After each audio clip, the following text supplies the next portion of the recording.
Hello and welcome to my channel. HPSC assistant professor की तैयारी कहाँ से करें, आज इस वीडियो में इस बारे में बात करते हैं। बहुत ही इम्पोर्टेंट रहने वाला है क्योंकि अभी तक बस फिज़िकल एजुकेशन का एग्ज़ाम हुआ है। आगे आपका एग्ज़ाम स्क्रीनिंग भी रहता है और सब्जेक्टिव भी रहता है, तो दोनों की तैयारी कहाँ से करनी है जो मैं आपको इस वीडियो में बताऊंगी। अगर आप वो फॉलो करते, बस अगर आप वो ही फॉलो करते तो भी आपका सिलेक्शन हो जाएगा, मैं इस बात की गारंटी देती हूँ। लेकिन बी ऑनेस्ट, आपको अपने आप से झूठ नहीं बोलना, आपको डेली बेस पे प्रैक्टिस करनी है। जो जो मैं बताती हूँ आपको वो मेनली फॉलो करना है, ठीक है। स्टार्ट करते हैं इस वीडियो को। सबसे पहली बात तो ये कि स्क्रीनिंग में और सब्जेक्ट नॉलेज में दोनों में ही बस आपका सब्जेक्ट आना है। और एग्ज़ाम की तरह जैसे आपका एच टेट, यूपी टेट या फिर DSSS भी होता है, तो उनमें क्या होता है, आपको reasoning, computer, GK, GS, aptitude सारा कुछ पढ़ना पड़ता है। अब कोई बायो का स्टूडेंट है, उसको भी मैथ पढ़नी पड़ती है क्योंकि एप्टीट्यूड का पेपर देना है उसे भी, है ना। अब किसी का कोई सब्जेक्ट हार्ड है, किसी को कोई सब्जेक्ट इजी लगता है, तो इसमें मेनली बस आपके सब्जेक्ट की नॉलेज ही देखी जाती है कि बस आपको अपना सब्जेक्ट आना चाहिए, ठीक है। तो इसमें वो कुछ भी एडवांस, कुछ भी अलग, general knowledge, studies, reasoning, GK, aptitude कुछ भी नहीं होता है। दोनों में ही, स्क्रीनिंग में भी और सब्जेक्ट नॉलेज के एग्ज़ाम में भी आपका सब्जेक्ट ही आना है। बस डिफरेंस ये होता है कि जो स्क्रीनिंग एग्ज़ाम है वो तो MCQ टाइप है, और जो आपका सब्जेक्टिव नॉलेज एग्ज़ाम है वो आपका सब्जेक्ट नॉलेज का वो सब्जेक्टिव है, मतलब वो लिखने का है, ठीक है। देखिए, स्क्रीनिंग की कहाँ से प्रैक्टिस करनी है, तो प्रैक्टिस तो आपको PYQ ही करनी है। देखिए, जो HPSC असिस्टेंट प्रोफेसर का एग्ज़ाम आता है उसमें उन्होंने जो अपना सिलेबस दिया वो बिल्कुल वन लाइन, बिल्कुल as it is same to same वो ये जो CSI नेट या फिर UGC नेट का होता है, ठीक है। और अगर आप पिछले साल के पेपर उठा के देखोगे HPSC के, तो जो CSI नेट के PYQ है वो बहुत ही ज़्यादा रिपीट होते हैं। उसी पैटर्न पे ये एग्ज़ाम बनाता है और बहुत से क्वेश्चन आपके रिपीट होते हैं। तो आप ज़्यादा नहीं तो 5 साल के PYQ अपने सब्जेक्ट के CSI नेट के कर लेना, ये इम्पोर्टेंट है, ये तो करना ही करना है आपको। उससे अलग आप HPSC की साइट पे जाइए, उन्होंने वहाँ पे सारे subject wise all question paper डाले हुए पिछले साल के पेपर्स, ठीक है। तो ये वहाँ से जब मोस्टली कैसे आपको वहाँ से देख के पता चल जाएगा कि कैसे क्वेश्चन पूछता है। ये वन लाइनर क्वेश्चन पूछता है मोस्टली, है ना, स्क्रीनिंग के एग्ज़ाम में। तो आपको वहाँ से इन सब की प्रैक्टिस करनी है। एक आपका आरपीएससी के जो टीचिंग एग्ज़ाम होते हैं PGT के, उनके PYQ करना है, क्योंकि हमने ये देखा गया है मोस्टली कि राजस्थान का और हरियाणा के क्वेश्चंस बहुत ज़्यादा मिलते जुलते रहते हैं, तो ये वहाँ से भी क्वेश्चंस उठाता है। तो आप आरपीएससी के ज़्यादा नहीं तो 3 साल के पेपर ज़रूर कर लेना, देख लेना, ये भी इम्पोर्टेंट है। सब्जेक्ट वाइज PYQ आपको PGT के करनी है, TGT के करने मत बैठ जाना। आप HPSC का एग्ज़ाम दे रहे हो तो आपको PYQ करना है। एक स्क्रीनिंग में सबसे इम्पोर्टेंट बात आपको क्या करनी है कि कोई भी क्वेश्चन खाली नहीं छोड़ना है। OMR सीट पे कोई भी सर्कल आपका खाली ना दिख जाए। अगर अब आप बोलोगे मैम नेगेटिव मार्किंग तो है, अगर हम सबको फिल करके आएंगे तो हमारे मार्क्स कटेंगे। मेरे कहने का मतलब ये है कि ABCDE उसमें 5 ऑप्शंस होंगे। अगर आपको कोई क्वेश्चन नहीं आता है तो आप E को फिल करोगे। अगर आपने E को फिल नहीं किया तो एक क्वेश्चन के आपके 0.25 मार्क्स कट हो जाएंगे।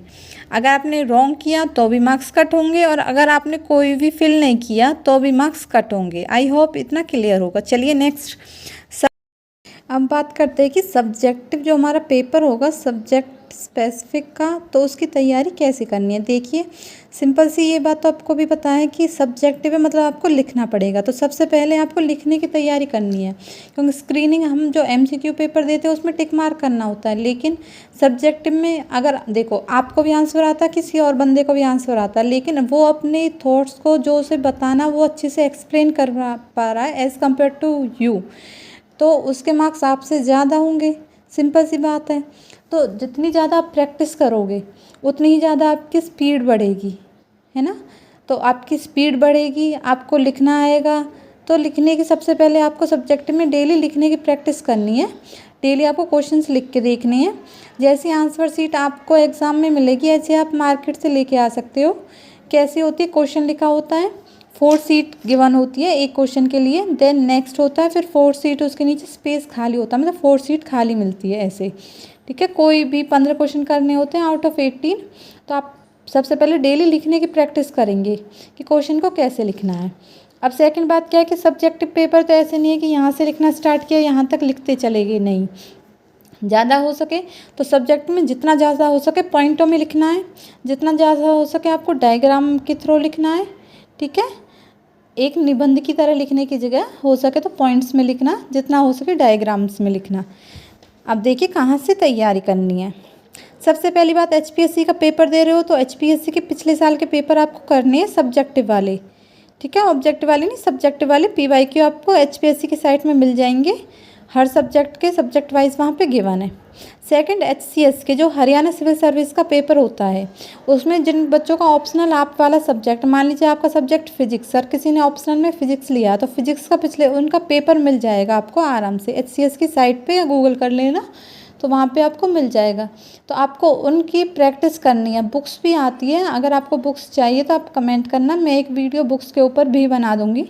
आपके पास सब्जेक्टिव के लिए तो खूब अच्छा टाइम है अभी भी, ठीक है, तो आप इसके साथ तैयारी कर सकते हो। और तीसरा क्या है, आरपीएससी, राजस्थान का और हरियाणा का जो पेपर होता है उसमें जो क्वेश्चंस होते हैं वो सिमिलर देखने को मिलते हैं, इसलिए मैंने आरपीएससी का बोला है आपसे। तो 3 जगह से आपको पीवाईक्यू करनी है, एटलीस्ट 5 ईयर्स के करोगे तो 15 ईयर्स के आपके देखो 15 क्वेश्चन पेपर हो जाएंगे आपके पास, अगर उन्हें आप बिल्कुल अच्छे से कर लेते हो तो ये समझ लीजिए आपका 60 से ऊपर का सिलेबस और क्वेश्चंस कवर हो जाएंगे।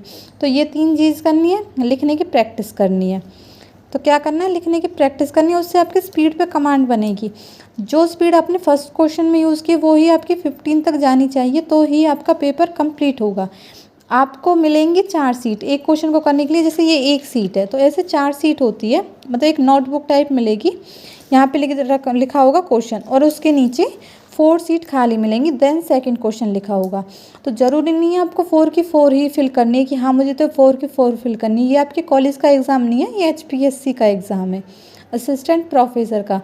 यहाँ पे जितना पूछा गया उतना लिखिए, जितना आपको आता है उतना लिखिए, ठीक है। एक्स्ट्रा में सीट भरने से आपको मार्क्स नहीं मिलेंगे कि हाँ भाई एक बंदे ने तो 4 सीट भरी है, एक ने 2 सीट भरी है तो 4 सीट वाले को ज़्यादा मिलेंगे, 2 सीट वाले को कम मार्क्स मिलेंगे, तो ऐसा बिल्कुल भी नहीं है। मार्क्स उसको मिलेंगे जिसने रिलेवेंट लिखा है, जिसने उससे रिलेटेड लिखा है, जिसने उसके अकॉर्डिंग लिखा, क्वेश्चन के अकॉर्डिंग लिखा है, जितना पूछा गया उतना लिखा है, ठीक है। तो 2 सीट भी इनफ है, मोर देन इनफ है, 2 सीट भी इनफ है। आपको टाइम के अकॉर्डिंग लिखना है, पेज भरने से मार्क्स नहीं मिलने हैं, जितना पूछा है उतने लिखने से मिलने हैं। 15 क्वेश्चन करने, ऐसा नहीं है कि पहले 15 ही करने हैं, नहीं, कहीं से कोई भी 15 कर सकते हो आप, ठीक है। 3 क्वेश्चन छोड़ने, कोई नेगेटिव मार्किंग नहीं है, सब्जेक्टिव पेपर है। तो 2 सीट इनफ है, जितना हो सके पॉइंट में लिखना है, जितना हो सके डायग्राम में लिखना है, जितना पूछा गया बस उतना लिखना है। ये नहीं है कोई टॉपिक आया और भाई तुमने तो उसके बारे में सारा कुछ लिख दिया, ठीक है। तो ऐसा नहीं करना, जो पूछा है जितना पूछा है उतना लिखना है, डायग्राम।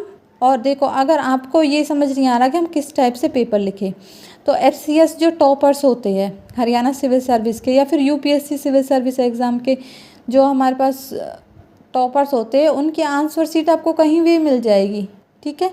तो उनके लिखने का तरीका देखना कि पूछा क्या, उन्होंने लिखा क्या है, कैसे लिखते हैं, या फिर अपने ही किसी, आप जितना हो सके आंसर शीट निकालने की कोशिश करना। अगर कोई इंस्टीट्यूट प्रोवाइड करता हो या फिर आपको नेट पे हो तो उससे आपको आइडिया हो जाएगा कि किस टाइप से आपको लिखना है।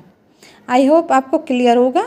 स्क्रीनिंग आपका OMR वाला है, सब्जेक्टिव आपका लिखने वाला है, ठीक है। स्क्रीनिंग में कोई भी क्वेश्चन छोड़ के नहीं आना है, 100 के 100 क्वेश्चन करने हैं।